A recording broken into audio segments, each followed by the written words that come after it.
How y'all doing tonight? Oh, you're looking good out there. I see a lot of bright, smiley faces. There's a stranger there in the front, that third row with a red shirt on. I hadn't seen him in a long time. Thought maybe he'd run off and left us or something. You never can tell about these youngsters.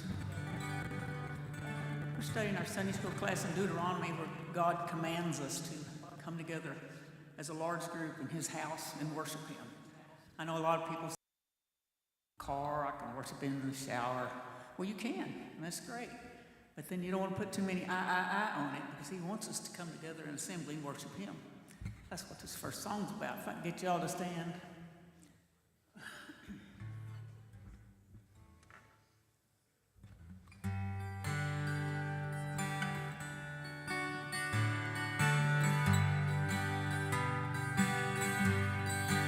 We have come into His house and gathered in His name to worship Him. We have come into His house and gathered in His name to worship Him. We have come into His house and gathered in His name to worship Christ the Lord. Worship Him, Christ the Lord. So forget about yourself, concentrate on Him and worship Him. So forget about yourself, concentrate on Him and worship Him. So forget about yourself, concentrate on Him and worship Christ the Lord. Worship Him, Christ the Lord. Let us lift up holy hands, magnify His name and worship Him. Let us lift up holy hands, magnify His name and worship Him. Let us lift up holy hands, magnify His name and worship Christ the Lord. Worship Him, Christ the Lord. And worship Him, Christ the Lord.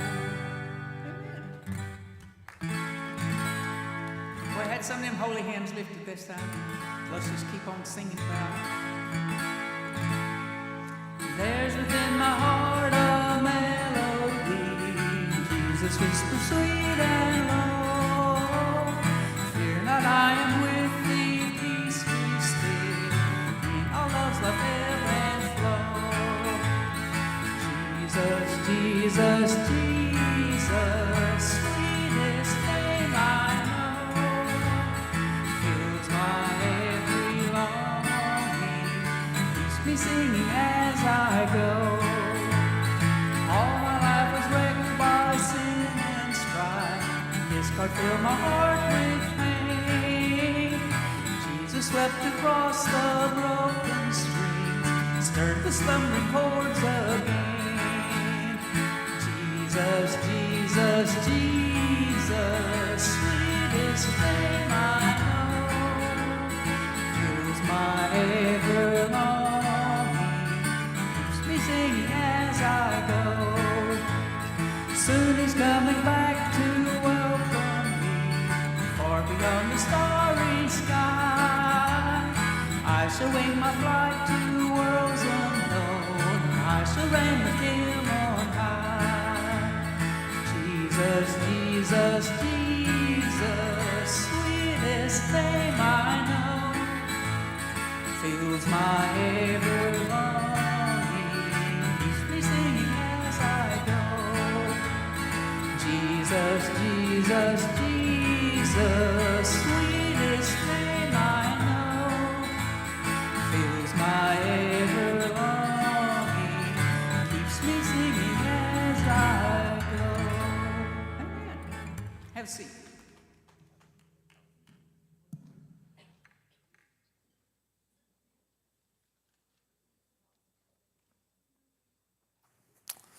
All right, how's it going?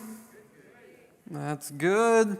If you got your Bibles, open up to Isaiah chapter 14. That's where we're going to be. If you've been with us the past few weeks, it's been a little bit of a wild ride through Isaiah. A couple weeks ago, we went through Isaiah 11 and 12, which was all about the coming of the Messiah and the ministry of the Messiah and the result of the Messiah. And for those who follow him, who put their faith in him and look to him for guidance. Then last week we talked about chapters 13 and 14, which is like the flip side of that. We get into these oracles against the nations, particularly Babylon. And it's basically what is in store for everyone who's not looking to Jesus for guidance. And we get the day of the Lord judgment language and all that. So you've got contrasted in 11 and 12 the everything good that awaits for those who follow the Lord, and then 13, 14, everything bad that awaits for those who don't follow the Lord. And so it levels out a little bit tonight on that. Anyways, if you don't know who I am, my name's Chris Brown. I'm the associate pastor. Pastor Lee is planned to get back tomorrow night, I believe, hopefully. Fingers crossed.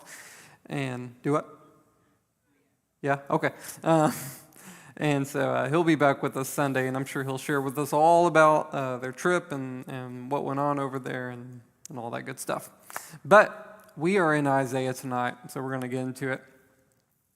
Last week, we started talking about this section of Isaiah called the oracles against the nations. Does anyone remember what that word oracle literally means?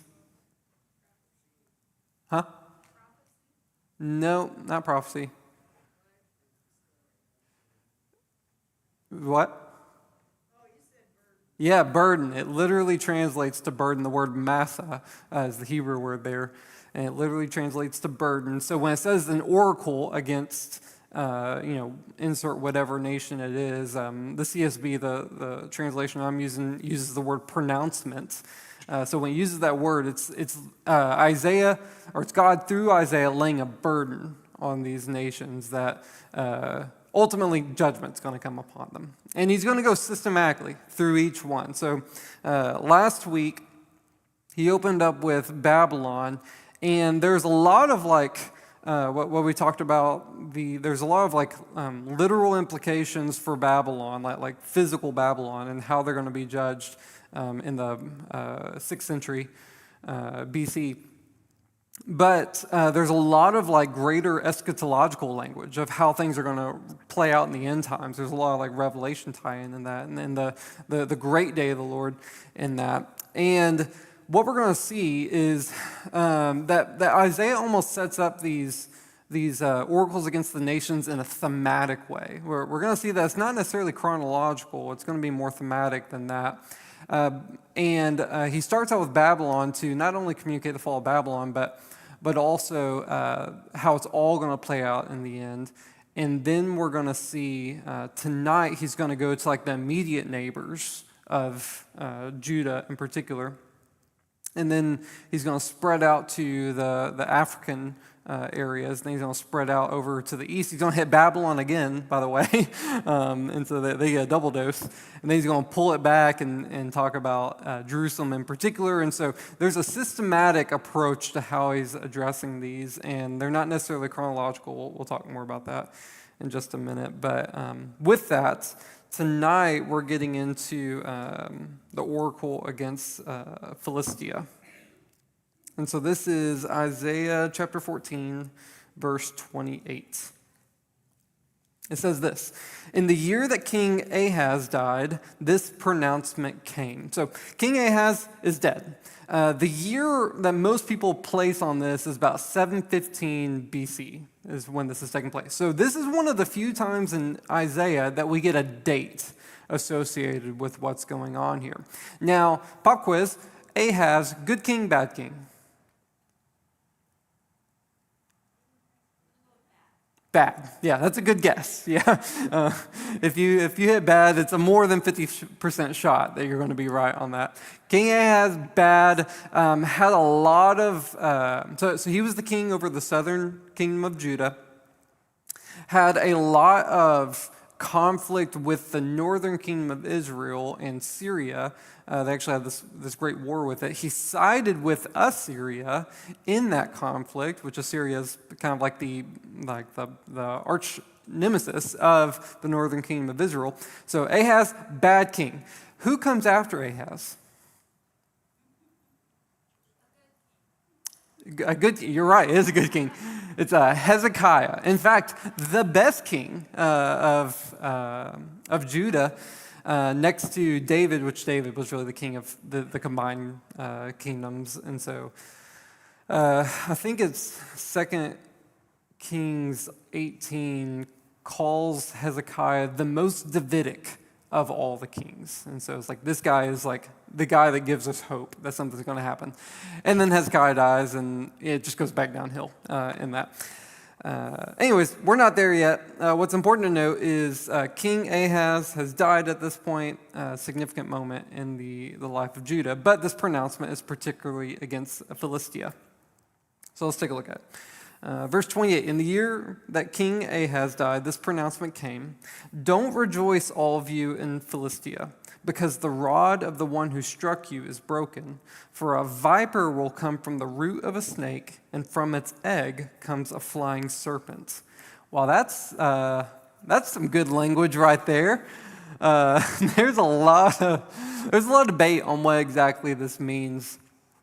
Almost everyone agrees this is talking about a nation that's in despair that was coming against Philistia, and that something has happened to cause that nation to waver a little bit, and Philistia is now able to rejoice for a second. There's three interpretations, as far as I can tell, in this. Some people correlate this to Ahaz, so it says, "Don't rejoice, all you in Philistia, because the rod of the one who struck you is broken." So the rod is broken. And so they'll say, okay, Ahaz just died. It just mentioned Ahaz dying. That's the rod that's been broken. And so now Philistia, which is like the Philistines, in case you didn't know, Philistia is like rejoicing because King Ahaz has died, because the rod that has been tormenting them is now broken. Now, the Philistines has had a lot of conflict with Israel over the course of the years. Now this is Judah, I know, but I'm just using Israel as a general placeholder. What is the most significant, maybe the most significant face-off in the Old Testament? I don't know. It's a little boy and a big guy. Yeah, David and Goliath. That was the Philistines, right? That was they've had lots of dealings throughout the Old Testament with them. Now, so what they're saying is that, okay, King Ahaz has died, the rod is broken that came against them, and now Philistia is rejoicing, and the prophecy here is basically, don't rejoice. It's gonna come back up with King Hezekiah, and King Hezekiah is gonna come back and destroy you. The problem I have with this, so here's the pros of that argument, is that it directly ties to that King Ahaz died. So now the King Ahaz dying is not merely a timestamp, but it has context to what's coming after that. So that's a pro to it. Another pro is that that King Hezekiah does lead Judah to defeat the Philistines. Not conquer them, but they do defeat them in that. And so we do see this play out somewhat. The problem is that King Ahaz didn't really strike down the Philistines at all. There was some conflict between King Ahaz and the Philistines, but if anything, it was the Philistines were the ones that defeated Judah and King Ahaz. And so it'd be hard to say that King Ahaz was a rod that was like striking Philistia. So that's one possibility. Another problem that I have with that is the language describing presumably King Ahaz. What's the language It's because the one who struck you is broken, for a viper will come from the root of a snake, and from its egg comes a flying serpent. So it's very like serpent-snake language. If you remember in chapter 11, when it talked about the Messiah in Israel and was coming out of Israel, it used similar language, but it didn't use snake, it used stump. It said the stump of Jesse is there, but a rod will come out of the stump of Jesse, and a branch will grow and bear fruit. And this is talking about the ultimate point of Israel is to produce the Messiah, and the Messiah is going to lead his people to produce fruit in that. And so we've seen the language of this talked about within God's kingdom, and it's not viper snake language, it's like life language. It's not death. Well, who is usually associated with viper snake language? Satan, right?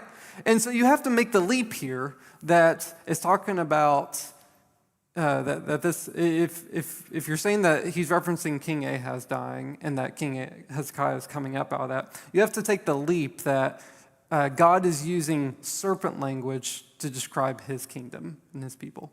And to me, that's kind of a leap. The best defense I heard against that is this is talking about God's enemies, and so there's going to be a judgment element to God's enemies, so therefore he's going to use serpent language because that's going to bring death, where the branch growing out of the stump and bearing fruit, that's the life that's coming to God's people in that. Does that make sense so far? So that's the first interpretation, is that this is King Ahaz.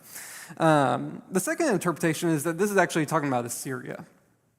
So Assyria, again, was the ruling power at hand here. Assyria, if you're looking at a map, so like pretend this is Israel right here. Assyria is like northeast. Am I doing it right? I'm trying to go backwards for y'all. It's like northeast. This is Assyria over here. So Assyria became the world power under a guy named Tiglath-Pileser III. I remember when I was in seminary, my professor made me memorize that name because he was the guy of Assyria. Like he was really the main guy that brought it to prominence, and whenever he died, it just kind of slowly died out after that. He's like the King Nebuchadnezzar of Assyria, is Pileser III. So Pileser III had died about 7 years prior to Ahaz dying. So we're within a stone's throw of Pileser III dying. And so what some people say is the rod that is broken, that struck him, is actually Pileser III. He's the one that died, and now that rod is broken. But don't worry, because another will come up after him. Another viper will come up from the root of the snake, and from its egg a flying serpent. In which we see that take place. So we do know that Pileser III did capture Philistia and hold them in captivity and ruled over them. And then we also know that the following kings after Pileser III maintained that control on them. And so Pileser III dies. They're like, oh, good. Like maybe like the Assyria is in turmoil. Maybe we can get our way out of it. And they actually tried. They tried a few different revolts. I don't think in the following king, but the following one after that. They tried a few revolts, but that king shut down real quick. And so it kept them under control in that. That makes more sense to me because now the viper language ties in, because Assyria is not a godly kingdom. Assyria is actually kind of described as like a city that self-exalts itself, and that God may use that city as a tool of judgment against others, but God will also judge them because they're self-exalting and equate themselves with God in that. By the way, have y'all noticed on the viper, from the root of a snake and from its egg comes a flying serpent, that contrast, it's almost contrasting what's going on in chapter 11. So you remember how I said that there's the stump of Jesse and that out of it a branch is coming. On this side, you've got the root of a snake, and out of it a serpent comes out of it. And so I almost view this as like depicting a contrast to God's kingdom in that. So in God's kingdom, you got a stump, and the Messiah is going to birth out of that and bear fruit. And over here in Satan's kingdom, you have a serpent, and you can cut it off all the way down to the tail, but a new serpent's going to grow out of that. Do y'all see the contrast in that presented there? So that's the Assyria one. Now, later on, we know that Assyria, it's going to mention that that there's going to be a cloud of dust coming from the north. We know that Syria is north of Philistia. Jerusalem and Judah are actually, I think they're kind of like southeast of Philistia in that, and so that wouldn't line up if it was Hezekiah and that. So that's the second option. I'm getting super deep into this. This is actually, I find, the most interesting verse in this whole stage tonight. The third option that I have, so the first option is it's King Ahaz that died, and King Hezekiah is the new one that comes up. The second option is Palzer III died with Assyria, and the following kings are the ones that came up. That was the second option. Third option, I think, is Palzer III dies. Along with it, Assyria is going to die, and the new snake that forms up is going to be Babylon in that. Because we know that Palzer III, he was like, again, the main guy. When he died, the kingdom kept going, but within the next 120 years, Assyria was gone. It went from being like the major world power to being basically nothing. And in that time, Babylon rose up. At the time that Assyria was prominent in power, Babylon was hardly anything. But by the time that Assyria died out, Babylon was the world power because they mixed with or combined with the Medes and created the Medo-Persian Empire. And so, sorry, not the Medo-Persian Empire. Sorry, the Babylonian Empire. The Medo-Persian Empire is the one that took out the Babylonians. My bad. Sorry. Anyway, so Babylon rises up, and so it's this root of the snake isn't any one nation, but rather it's Satan's influence on the nations. And then when one nation dies out, a new nation will creep up under Satan's influence in that. This actually lines up pretty well with Daniel, if y'all have ever studied Daniel. So there's 4 beasts in Daniel in his apocalyptic literature. And there's debate on what these 4 beasts are, who these 4 beasts resemble or represent. But almost everyone agrees that these 4 beasts represent nations in that. Most agree that the first beast is Babylon, the second beast is the Medo-Persian Empire, the third one is Greece, and the fourth one, there's debate, but most agree it's Rome in that. And what's describing is that these beasts that rise up are just iterations of world powers at the time. Well, John in Revelation takes on this like same symbolic language of the beast, and he describes that, this is Revelation 13, if you want to go look at later, that Satan in his kingdom rises up the beast from the sea, and then describes how the beast has a mortal wound that has been healed in it. And so I almost think that this ties in right here. So you've got the serpent who's cut off, and then you've got the root of the serpent there, and just a new serpent will grow out of it. And that's almost what's depicted with Satan and his beast. So you've got the beast of Babylon, but then Babylon falls out, and then you got the next beast that comes up, and that's the Medo-Persian Empire, and then that falls out, and then you got Greece, and you got Rome, and then you got the final iteration within Revelation. And so it's almost depicting this mortal wound that's been resurrected just over and over again. Does that make sense? Or we're getting a little deep into it. By the way it describes it, the viper will come up from the root of the snake, and from its egg comes a flying serpent. Has anyone ever seen Tremors? That movie, that Kevin Bacon movie? I love that movie, by the way. So the first Tremors, if you don't know, it's these giant like worms that like live underground, and they like start terrorizing the city and like come up and like eat the people and whatnot. So that's Tremors 1. Tremors 2, is it Tremors 2 where they have babies?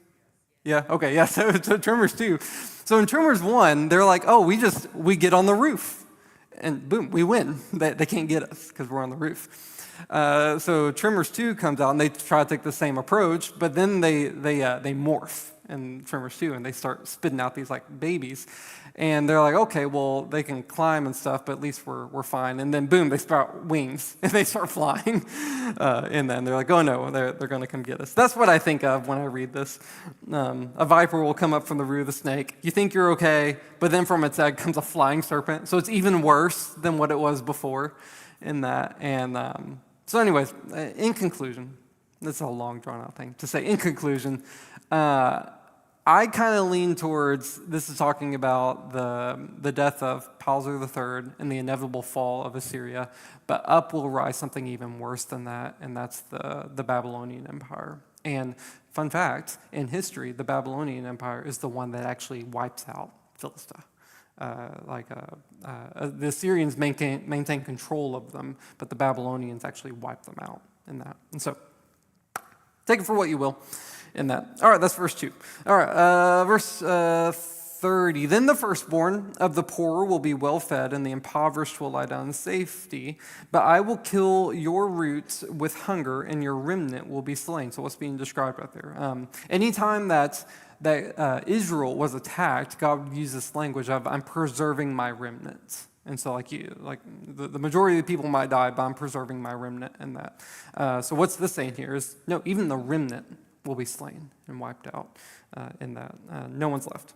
Verse 31, wail, you gates, cry out, city, tremble with fear, all Philistia.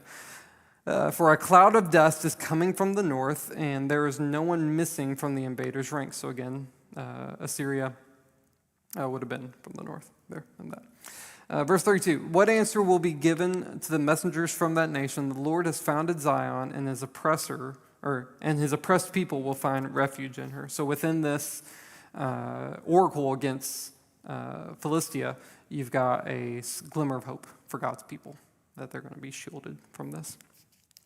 Okay, so that's the oracle against Philistia. Now it's going to move to Moab. So Philistia was west. Let's see, west. Is that right? Am I going west? So Israel, Philistia is west of Israel. Now we're moving to Moab, which is directly east of Israel. So here's the Dead Sea. Here's Moab on the other side of that. Anyone know where Moab got their start? Bible quiz time. Yep, sons of Lot. Weird story, forewarning. Lot's daughters got him drunk and then had their way with him. And the result of that is Moab. That's what grew out of that. Yes. Yep. So, okay. Chapter 15, verse 1, a pronouncement concerning Moab. There's a lot of names here. I'm going to get a lot of them wrong. Don't hold it against me. Ar in Moab is devastated, destroyed in the night. Ker in Moab is devastated, destroyed in a night. Dibon went up to his temple to weep at its high places. Moab wails at Nebo and at Medeba. Every head is shaved, every beard is chopped short. In the streets they wear sackcloth. On its rooftops and its public squares, everyone wails, falling down and weeping. Heshbon and Eleoli cry out. Their voices are heard as far as Jahaz. Therefore the soldiers of Moab cry out, and they tremble. What's being described so far? A lot of mourning, a lot of grieving in that. And it's widespread. So it's all these cities are like cities within the area of Moab. And it's like one by one, this place is destroyed, this place is destroyed, this place is weeping, this place is shaving their head and ripping their clothes, which was like a sign of grieving. And so it's basically describing widespread judgment going on against all of them. Dibon, I don't know if you caught this, Dibon went up to its temple to weep in its high places. So Dibon was a city within Moab, and that's where their temple towards their god, who was named... Yes. Say it a little louder. Chemoash. That was their god of the Moabs, and that's where. And Dibon is where they went to worship them. That's going to come back up later in that. So there's widespread judgment going on throughout this. In the midst of that, you have verse 5. My heart cries out over Moab, whose fugitives flee as far as Zor. Who's the my? God, right? Like God is the one through Isaiah pronouncing these judgments. And so in the midst of this wide-scale judgment coming out against Moab, there's an interjection saying my heart cries over these guys. Well, how does that work? God is the one pouring out this judgment, yet at the same time, God is saying, my heart weeps over these. And that kind of shows like two things can be true at once here. That either God gets depicted as like, oh, he hates sinners and he's going to judge sinners and he only loves his people. It's like no, God can judge sinners and love them at the same time and want what's best for them at the same time. In fact, the Romans 10, 11, basically says the same thing, that God holds out his hands all day long, talking about Israel. Like God has held out his hands all day long, seeking for them to come back. Ezekiel talks about how God delights not in the death of anyone, but desire all to come into to faith in him. Peter describes a very similar thing, that God doesn't want anyone to perish, but all to come to life in him. And so even though judgment comes out, that doesn't mean God wants them to be judged. I guess there's an element that he wants them to be judged because they're being judged. But at the same time, God also cares for them and wants them to come to repentance in that. We see this in Jesus. When Jesus is coming into Jerusalem on the Passion Week, he cries. He weeps over Jerusalem. And he's about to, in that passage, he's about to get into the Olivet Discourse that talks about the destruction of Jerusalem. And so he's weeping and at the same time pronouncing a judgment that's about to come upon them. And so both of these things can hang in tandem at once, that God is a just, holy God and that he will punish sin. Yet at the same time, God is a loving, forgiving God that wants them to come to salvation. Those two things hang in tandem with each other. Verse 5, my heart cries out over Moab, whose fugitives flee as far as Zor to, I'm going to get this wrong, Eglath Shilashaya. Not bad. They go up to the ascent of Luhith, weeping. They raise a cry of destruction on the road to Horonim. The waters of Nimrim, I like that one, I can do that one, are desolate. The grass is withered, the foliage is gone, the vegetation has vanished, so they carry their wealth and belongings over the wadi of the willows. When it says wadi right there, it reminds me, my daughter's name is Lottie. And when she was younger, she couldn't pronounce her L's. And so she'd say, Wadi. That's what makes me think of that. Wadi of the Willows, they're not exactly sure where this is. So if you look up a map of Moab, there's all these towns mentioned, and it'll have all these names listed along there with like question marks around it. So they're like, we think this is here. When it mentions this town, we think this is where it is. We think this is where it is.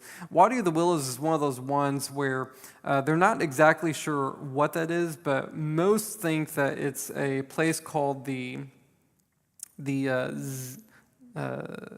Zered Wadi.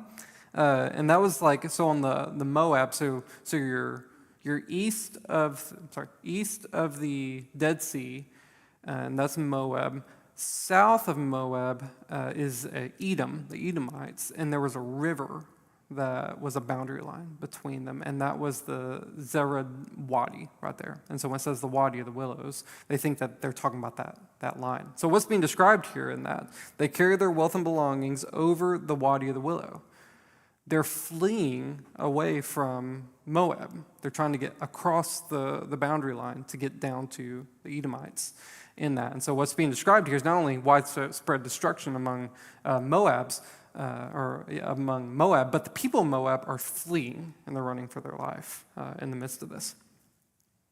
Okay, verse 8. For their cry echoes throughout the territory of Moab. Their wailing reaches Eglaim. Their wailing reaches Be'er Elim. The waters of Dibon are full of blood, and I will bring on Dibon even more than this. So let's stop right there. Dibon, do you remember? I told you what Dibon was. What was it? It was the place that held the temple that would worship their god there. So it's almost encompassing the two. So it opens up with Dibon, and now it's closing out with Dibon. And it's saying that the waters of Dibon are full of blood.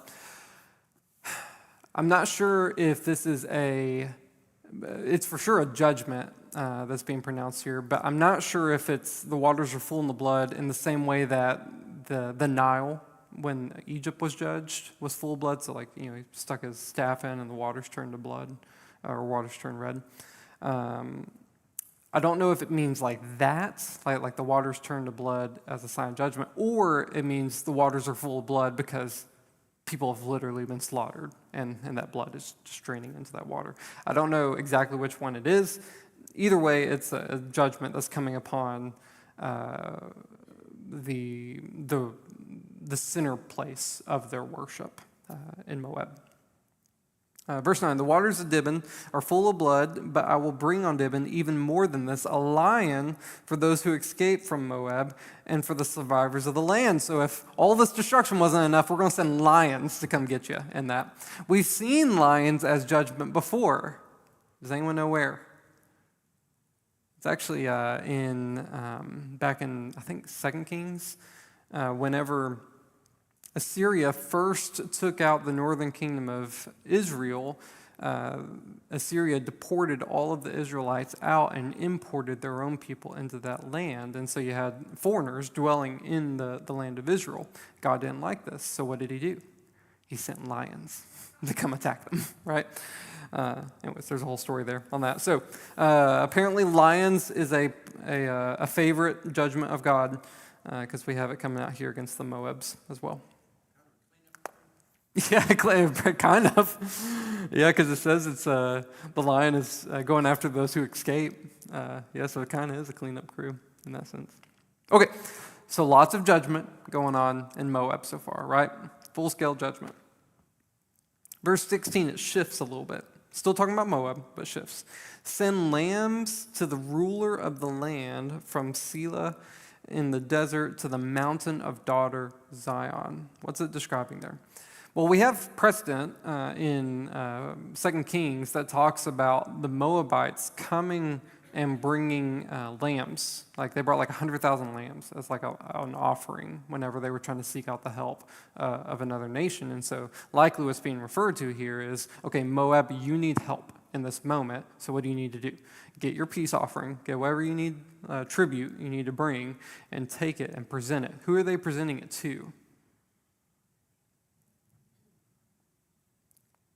The mountain of daughter Zion, who is who? God's people, right? Like Zion is like the end goal of God's people in that. So it's basically saying, get your tribute together, come present yourself to God and his people. Verse 2, like a bird fleeing forced from the nest, the daughters of Moab will be at the fords of the Arnon. Give us counsel and make a decision. Shelter us at noonday with shade that is as dark as night. Hide the refugees. Do not betray the one who flees. Let my refugees stay with you. Be a refuge for Moab from the aggressor. So it's interesting here because it shifts into like refugee language, which makes sense because Moab is being desolated at this point. People are trying to escape. And so the Moabs are now the refugees who are he's basically saying, come to God as a refugee, plea for shelter, refuge in the midst of this. Why is that significant? Does anyone know a prominent story in the Bible that has to do with refugees in Moab? Huh? Petra? I'm not sure. Maybe. Yeah, the beginning of Ruth, there was a famine in the land, and there were some Israelites who were seeking refuge from the famine. And so they came to Moab to seek refuge, and Moab took them in, or some Moabites took them in. And then what came about from that is the marriage between Boaz and Ruth, if y'all remember that. And then who eventually, down the lineage from Ruth, came out? David, which then eventually came down to Jesus, right? And so if you look at the genealogy of Christ in the New Testament, you got all these Israelites, and then boom, just one little Moab in there in the midst of that, Ruth. And so you've got this prominent story in Israelite history where Israelites sought refuge from Moab and was granted it. And now you've got this final judgment against Moab, and in the midst of it saying, hey, Moab, seek refuge from God's people in that. It's poetic, right? I haven't gone through in detail all of the other oracles against the nations, but this one at the very least is unique because we don't see that same offering given to Philistia, right? Philistia is just like, no, you're going to get wiped out. It's fine, but there's an offering, if you will, to Moab to seek refuge with God in that. Could it be because they provided shelter to the Israelites, which led down to the birth of Christ? I don't know. Verse 4, let my refugees stay with you, be a refuge for Moab from the aggressor. When the oppressor has gone, destruction has ended, and the marauders, which is basically like raiders, have vanished from the land. A throne will be established in love, and one will sit on it faithfully in the tent of David, judging and pursuing what is right, quick to execute justice. Who is that? Jesus, right? Yeah, he's talking about, when the smoke is cleared, there's going to be someone on the throne. That's going to be the Messiah. So be on the Messiah's side. Seek refuge from this and that. What is the response? Verse 6. We have heard of Moab's pride, how very proud he is, his haughtiness, his pride, his arrogance, and his empty boasting. Therefore, let Moab wail. So in the midst of this destruction, it's like, hey, come find refuge in God. What is the result? Pride. They don't come find refuge in God. They just continue their self-exaltation. If you remember, this is one of the main reasons that Assyria falls in it. It's one of the main reasons that Babylon falls. You're going to see it, a reoccurring theme. One of the main judgments against these nations is going to be their self-exaltation. And God doesn't want self-exaltation. What does God want? Humility. He wants people to humble themselves before him. These guys aren't doing that. Therefore, verse 7, let Moab wail. Let every one of them wail for Moab. You who are completely devastated, mourn for the raisin cakes of Kir Hareseth. We don't know exactly why they have raisin cakes there. There's a theory that raisin cakes were presented to the gods of Moab as like tribute in that, and so they're wailing because the raisin cakes aren't doing anything. I don't know. Another theory is that they're going to get into like very like vineyard, like fruit language about how Moab used to be flourishing, and now Moab's not flourishing, and so the raisin cakes are like all that's left of the fruit that they used to have. It's hard to say.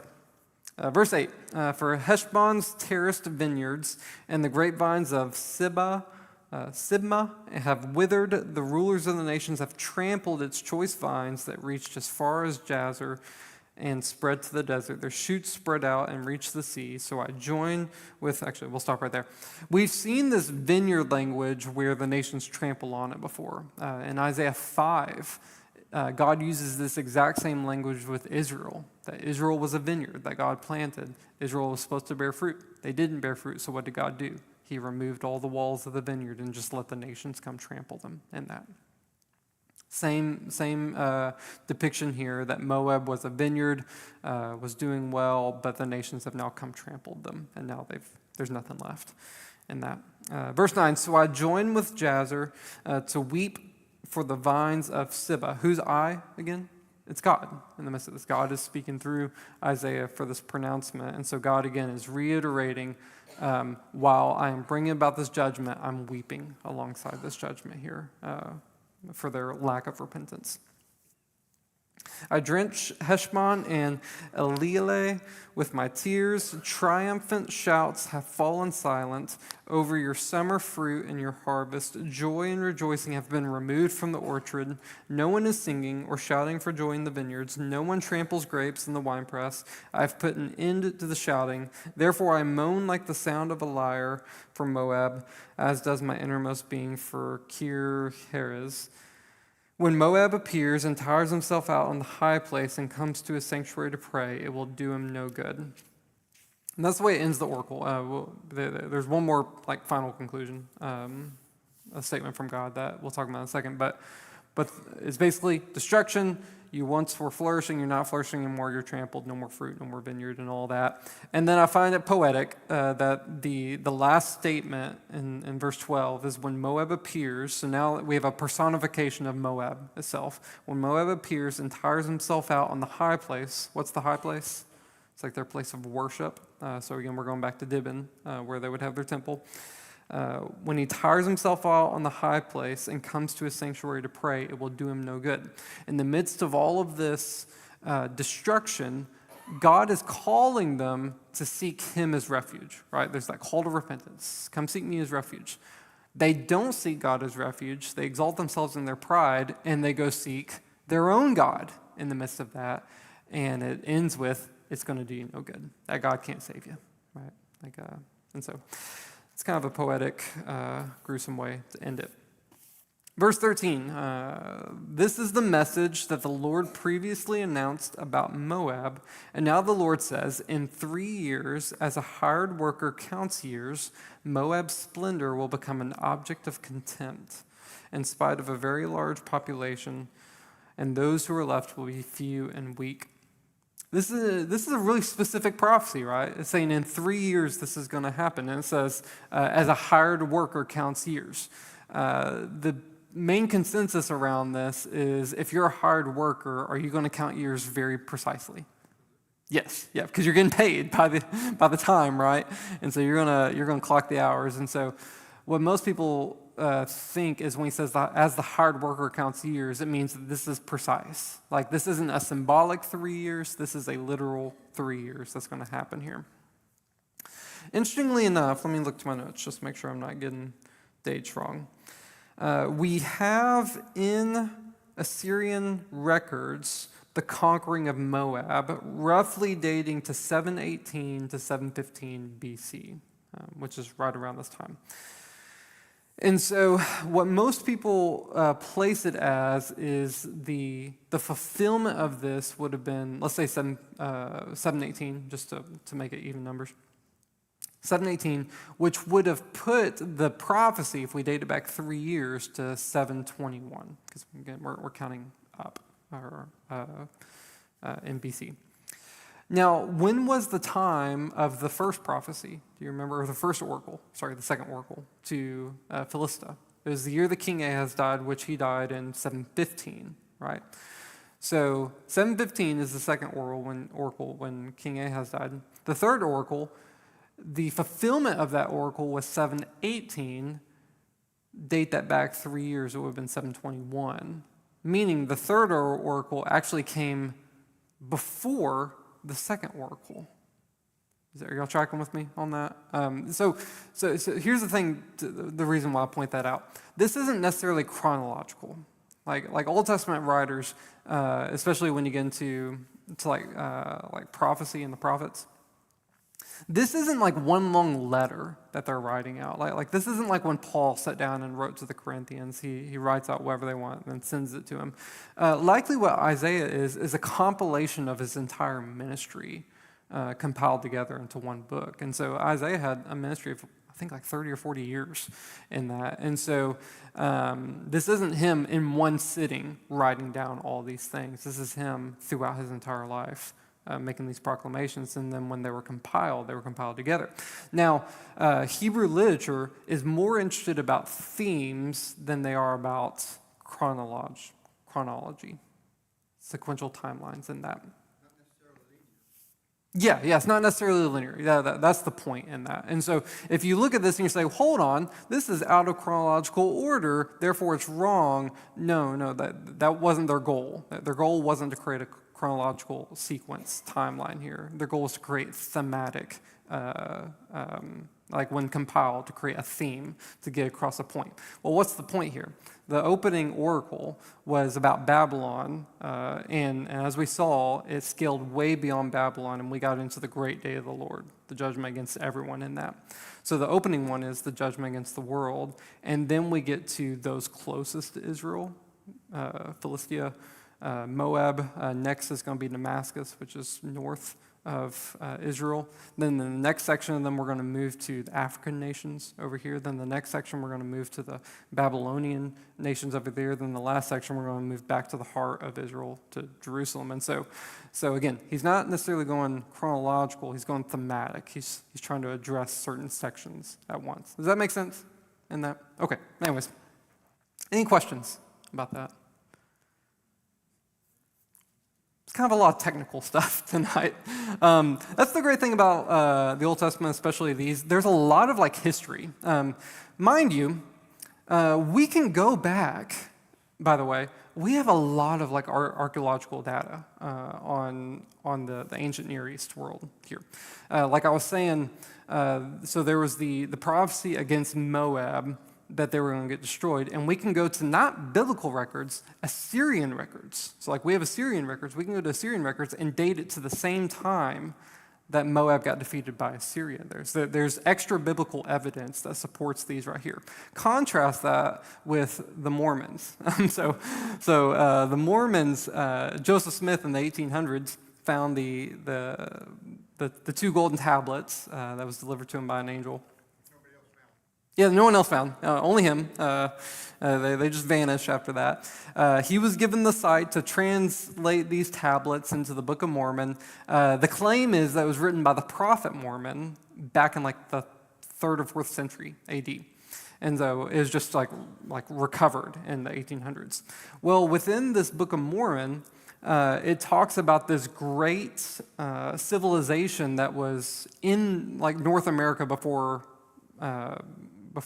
England came over in there. So like this is like pre-England North America. They actually say, the Mormons believe that Jesus, after he left and resurrected from Israel, that he actually came to North America and then preached to the people over here. Anyways, they describe this like giant civilization that's in there. The problem is there is zero archaeological evidence to support that there was this giant civilization, like zero. Not even close to it. So just to give you like a little bit of hope and assurance in the Old Testament, there's a lot of claims made here, like a lot of historical claims made throughout the Old Testament, and there's not a single, as far as I know, not a single archaeological find that goes against it on there. Most of the time, it lines right up with it. And that, anyways, so just a little bit of assurance for you. Again, any questions?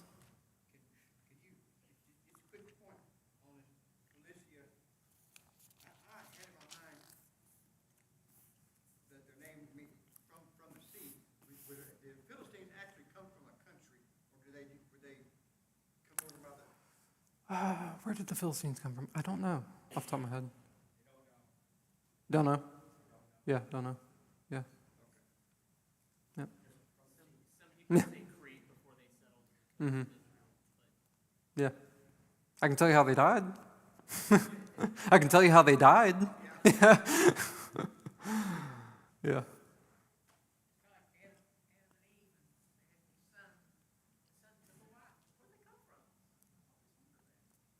Yeah. Yeah, probably sisters. Yeah, yeah. All right. Okay, well, with that is it for our Bible study. We're now going to move into our prayer and praise.